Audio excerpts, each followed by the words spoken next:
No, I love your authenticity and your vulnerability. So often I think as people of faith, it's hard for us to admit that we are angry with God. Um, as in your case, Dr. Worthington, why is that? Especially in a situation like this where it would be normal, like God understands, and if we weren't angry with in some way, then we're just hiding. Yeah, I think it's complicated. I am a psychologist, so I'm always going to say, well, it's complicated and it's different for everybody. But I think, um, it, it goes against our sense that we should be humble. And, it's kind of arrogant to say, I have the power to be angry and judge God. Well, we don't want to do that. And so,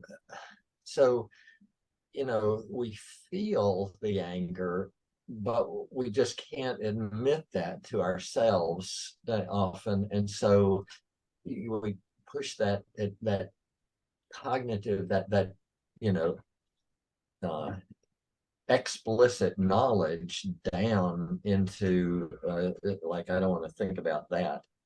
So I think that's one psychological reason. Uh, so we don't want to judge God, but also, some people have belief systems that say, well, it's not okay to be angry with God.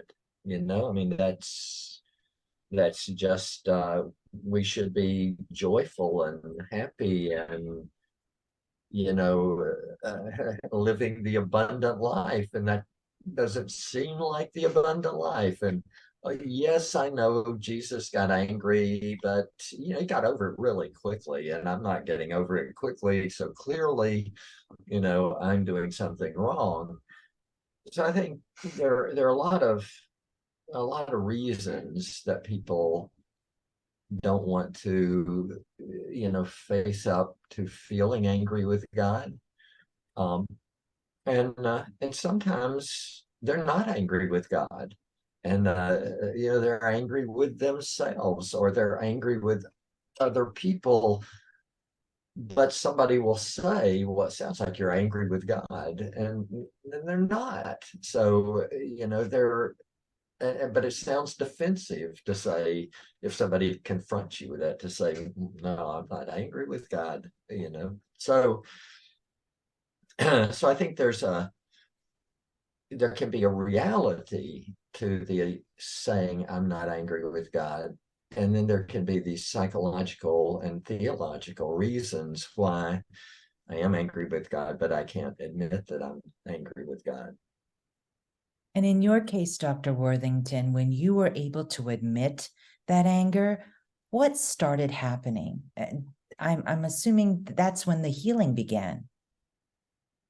I think a lot of healing had begun before, but that particular part, was you know, still active in my life. And you can be angry with God in a, shake your fist, verbal, a demonstrative way, but then you can be angry with God in a kind of a detached, cold, I'm going to let my relationship cool type of way.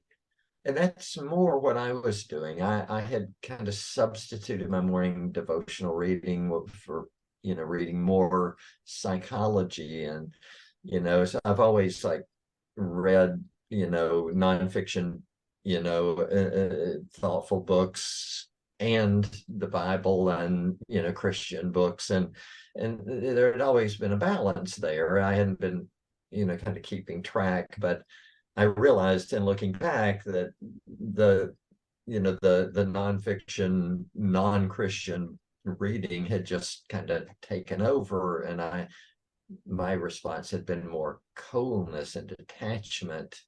as an anger, as opposed to the expressive, in your face, uh, yelling type of anger. And so, Dr. Worthington, how are you able to forgive yourself? The forgiveness, I developed this way of that kind of expressed how I went through it, and I think a lot of people have gone through this now, because we created a workbook, a do-it-yourself workbook to help people who wish to work on self-condemnation and resolve it by forgiving themselves. Uh, and so that had 6 different steps to it. So the first 3 steps are almost preparatory. So the first thing is like, go to God. If a person is not a Christian, it's, well, like, you need to make things right with whatever you call sacred, whether you think you've done a crime against humanity or a crime against nature, or but for a Christian, this is like, resolve this by taking this to God and receiving the divine forgiveness. The second step is to repair the damage that you might have done socially as a result of this.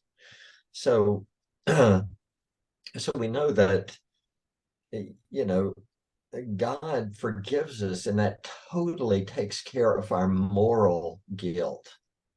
Uh, I mean, we see this when David talked with Nathan, and Nathan confronted him and said, he told him a story, that basically confronted David, that he had had an affair with Bathsheba, and then sent her husband to be killed.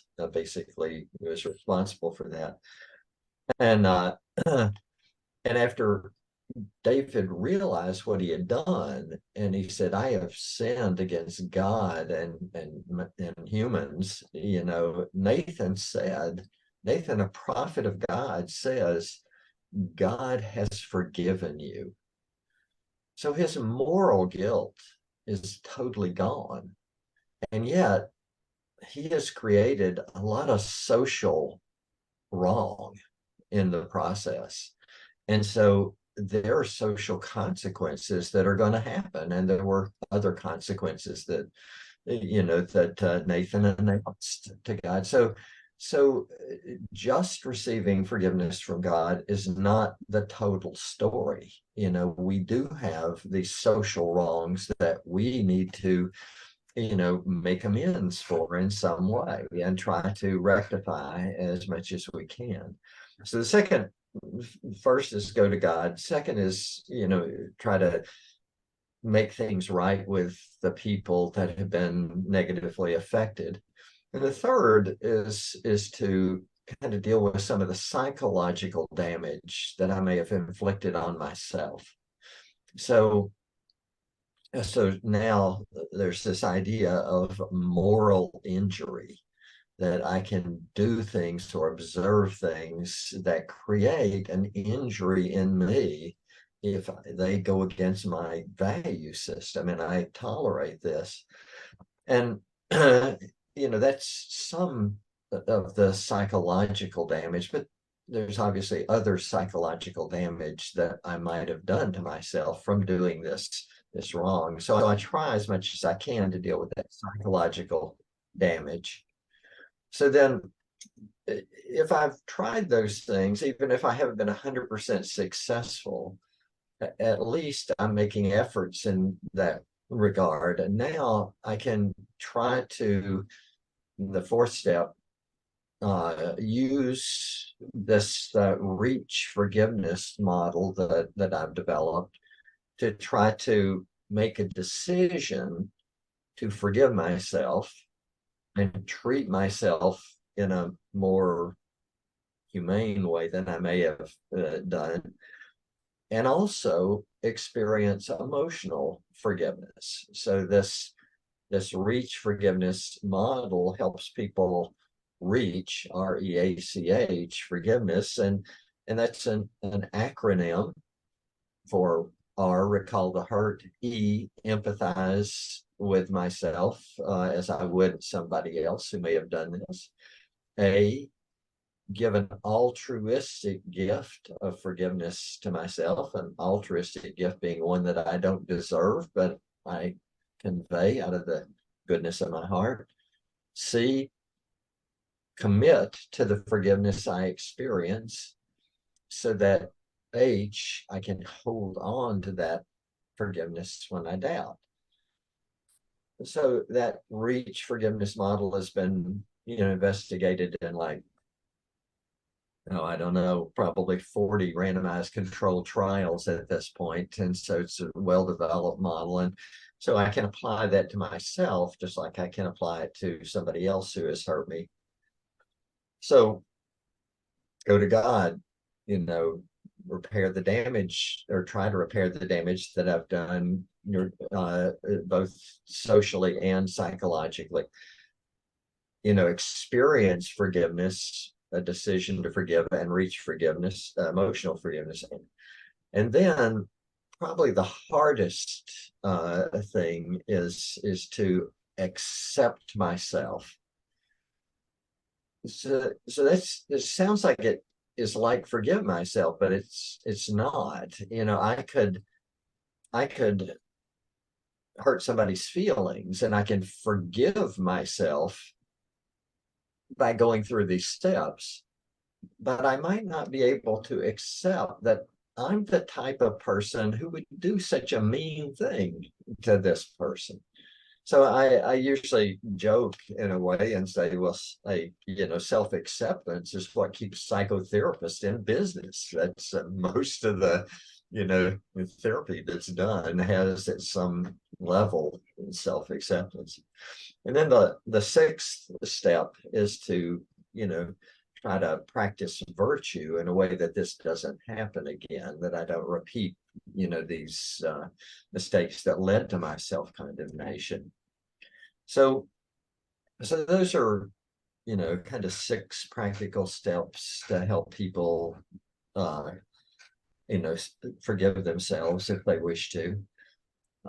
It's a little more complicated than that. Not all self-condemnation comes from doing something wrong to someone.